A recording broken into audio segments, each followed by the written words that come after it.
Alright, to start with, the most obvious thing is the effects loop board and the wires, the coax going over to it, as well as two to this added valve socket down here, and a tag strip, whole bunch of stuff. Oddly, V1A is no longer in use, it's disconnected, so what the hell? They've added... What? Hang on. They've added one triode here and they've removed one triode here. You had the right amount of triodes, bro. Why'd you add another valve socket? I can already tell this is going to make my eye twitch looking at this thing. I'm tempted to just end the video here and just gut it all and start again. But let's keep going. So you can see there's some modification stuff floating up on the board there. So they were clearly having some problems with oscillation. They've got a 220K there. Silver mica in parallel with it. And is that a shit one? Yes, it's a shit one. Of course it is. SM brand, generic silver mica, so they present all sorts of noise and leakage issues. So stay away from that brand. Use a CDE or CDM instead. We've got some Sozos. What would a modded job be without a few expensive caps? Down here, that does indeed look like the Lee Jackson mid-voice control or similar to it. Don't know about the values, but I recently had that in one of the Ampeg, I think it's the VL1002 jobs I did a few months ago. Time is a human construct. I don't know how long ago it was, but anyway, we've got the master volume down here, which looks like it's not a post-phase inverter or anything, luckily, because it's not traveling halfway across the amp. That's just a standard pre-phase inverter master volume. Alright, we've tapped off the preamp node for the effects loop, and there is a resistor under that heat shrink there, which is, I can't remember if I'm not sure with the Metro, but as far as I knew, the resistor was supposed to be on the board. I could be wrong there. I think maybe you do tap into it with a resistor, flying resistor. But for power resistors, you really don't want to coat them in heat shrink because it can affect their ability to dissipate heat. And I've got a wire barely hanging on there. Let's see what's going on. It's all frayed and pulled back insulation. They've replaced the two bias caps, and this isn't... Look, we're going to have to do something once we can't get axials in these values, but you can still get them at this point. And any decent tech who has a mouse or a DigiKey account just always has stock of this stuff.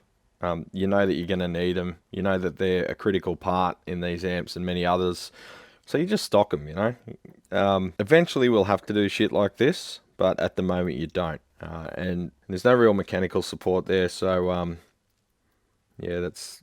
For the bias supply, I'm not real happy with how that's done, so I'll replace that with some V-Shays, which I've always got in stock.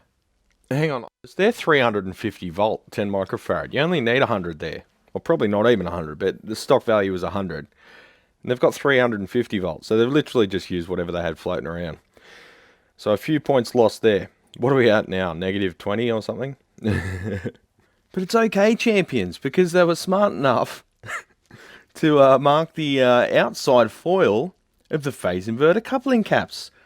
The exact part where it doesn't fucking matter at all. Generally you do that to reduce noise and maybe crosstalk, that kind of thing. But in this position, it doesn't fucking matter at all. And the caps they've used are massively oversized. So they've bent the leads back in to fit the smaller footprint on the board. Now don't mind this little bus wire hook there. I'll just put that there for testing. So down here on the recap, there's all sorts of stuff like this. The mangled ass wire, just tack soldered. It's barely connected to that cap. What you do with the stock ones, because they had a full eyelet on the stock ones, and then they've just got like a fork terminal on these ones, what you can do, just remove the majority of the solder and get your nippers and just cut the top half of the eyelet off. And then all you have to do is gently heat it, pull it out, and then you can maintain the shape of that wire without having to mangle it like this.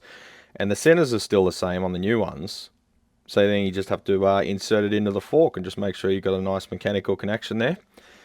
But no one ever does that, and I suspect it is because they might be selling on those old caps that have failed. Because people that do work like this sometimes do unscrupulous stuff like that. So it's a bit too early for a word like that. But anyway, I have seen people selling like old Daily and LCR caps that are obviously removed from an amp for a reason on eBay or Facebook Marketplace or whatever. Just don't entertain that shit. If you're trying to return something back to a factory condition and factory components to have as a museum piece on display, that's one thing. But if you're going to try and use a thing, particularly if you're gigging with it, if your amp smokes on stage, you'll be the laughing stock, and that promoter probably won't call you back again. If there's any, you don't want to, it's a bit like the first day of the job. If you give the boss any shit at all, you're really on fucking thin ice. But it's like that every day for musicians. If you give the promoter, the venue, any reason not to call you back, they will call someone else instead for the next gig. However, if you're just playing at home, and or it's a recording studio and you can deal with stuff if it goes wrong, maybe then you don't have to do preemptive maintenance. Just keep a close ear out. If anything does change, then get someone to investigate. There is a possibility that capacitors can go short circuit too. If you've got caps before an HT fuse, or if your amp has no HT fuse, which is often the case, you could have a fire risk on your hands if they do go short circuit. I have seen it happen. So yeah, we're not completely safe, but if you have an HT fuse and all the caps are behind the HT fuse, so on the circuit side of the HT fuse, you should be pretty clear there. What usually happens is they go open circuit and they just cease filtering and you get a massive amount of hum, but I have seen them go short circuit too. So that's why there's no hard and fast, this is how everyone should do it, consensus on the internet. Everyone argues back and forth about caps because there are different use case scenarios and there's different circuit case scenarios. I advocate for preemptive maintenance because I hate to see further damage done to an amp, and I hate to see people get embarrassed on stage because I am usually the one that gets blamed for it if I haven't done a complete recap. And I also believe in giving the customer value for money, so getting the whole thing done in one go is a lot quicker labor wise. You can get bulk pricing on caps, then coming back 5-6 times however many caps you got in your amp and getting one replaced as they all fail. That should be plainly obvious, but so many people argue about it tooth and nail till the cows come home, till the fat lady sings, till the cookie crumbles, that kind of deal.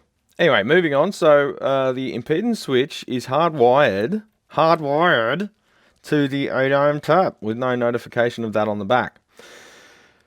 So that could cause major problems, basically a short circuit in the output stage if you do switch it to any other tap. If you're going to do this, disconnect them all from this connector and hardwire them.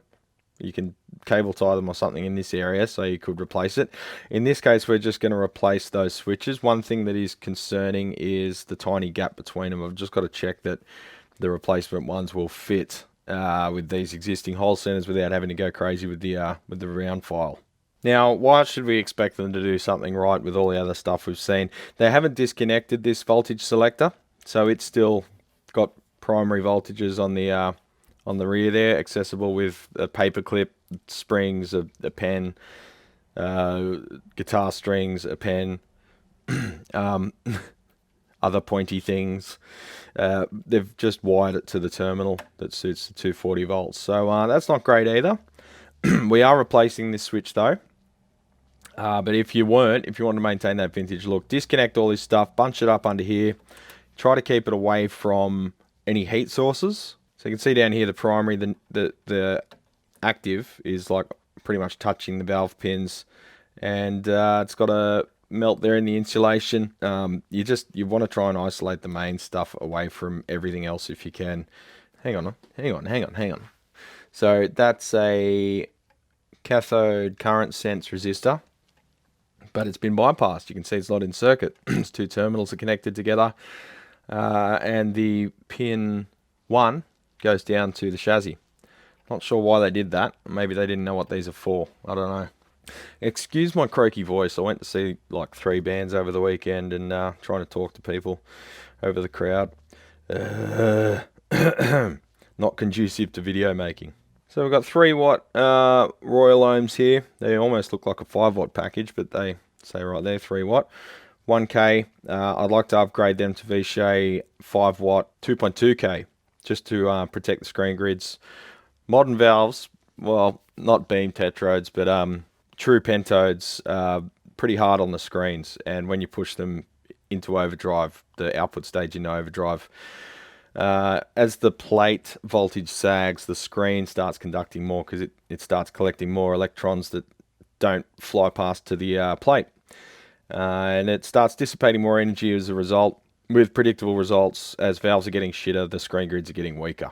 And I'm finding the most common fault, or the thing that causes the thing to run away, is a melted screen grid wire, and all hell breaks loose. So I've found amps to be a lot more reliable once you up that screen grid resistor to at least 2.2K. EL84s are really, really bad for it. Manufacturers often copy the AC30 or 15 or whatever with a 100 ohm screen grid resistor. That's asking for trouble, particularly if you're pushing the thing hard, which AC30s and 15s are meant to do.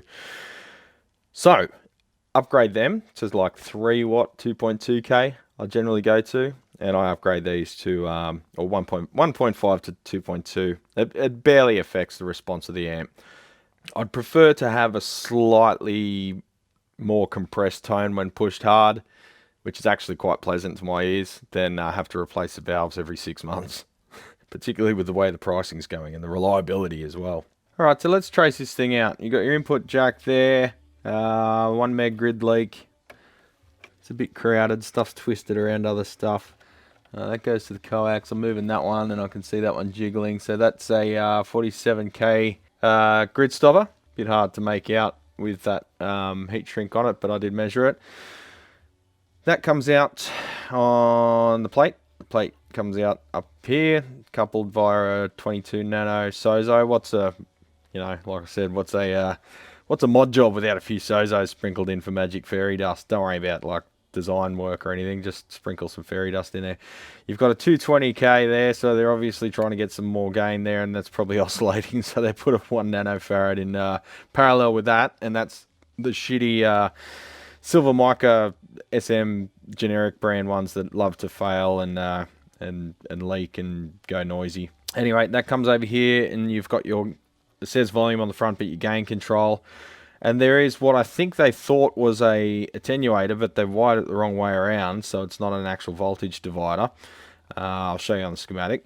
But that comes out the wiper and goes to another gain stage over here.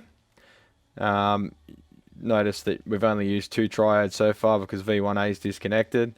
From that we go to a cathode follower, and the output of that comes down here. You might have noticed the treble cap's removed, and it's jumpered, and the output of that on that purple wire comes over to this big bank of caps hanging off the back of what's labelled as the mid-voice rotary switch on the front. Now the pole of that comes over to the treble wafer. So you've got a pretty standard tone stack, other than the treble cap not existing as part of this mid-voice circuit. So the wiper will just go from the output of the tone stack. The wiper goes to the input of the additional valve. So remember, we've got the same amount of triodes as a stock amp, but we've got this additional valve over here. I don't know if maybe they tried to do it, but I don't know. If they tried to implement this circuit and then got oscillation and decided they needed another gain stage closer to the output stage, you would see some of these solder joints disturbed at a factory, and they're not. You can tell they've sort of got a bit of oxidization on them. So it's a mystery why they've decided to use the same amount of triodes but add another valve. So the output of that goes into this bit of coax here, and comes over to the master volume. And the master volume wiper goes via a bit of like balanced coax. So you've got the 2 cores, the input and the output goes to the effects loop shielded. So if they're in phase, you could have oscillation, but I think we would have experienced that if that was the case. I can't remember the schematic of the Metropolis. So that goes to the effects loop, comes back, and you've got your red wire pulled real tight down there. And then that goes to the input of the phase inverter. Now the phase inverter is more or less stock, other than this feedback network, which they've implemented a preset depth mod. Now that can be okay, but we'll check the values of that. One thing, the phase inverter output coupling caps are now 100 nanofarad, whereas normally they were 22. So that's against, well, that's not on the Marshall or the Ampeg, so I don't know why they've upped that. Maybe they were trying to get more bass out of the thing for some. Who knows? We've got to stop trying to reverse engineer their logic, because sometimes you know champions. You know, I don't have to tell you.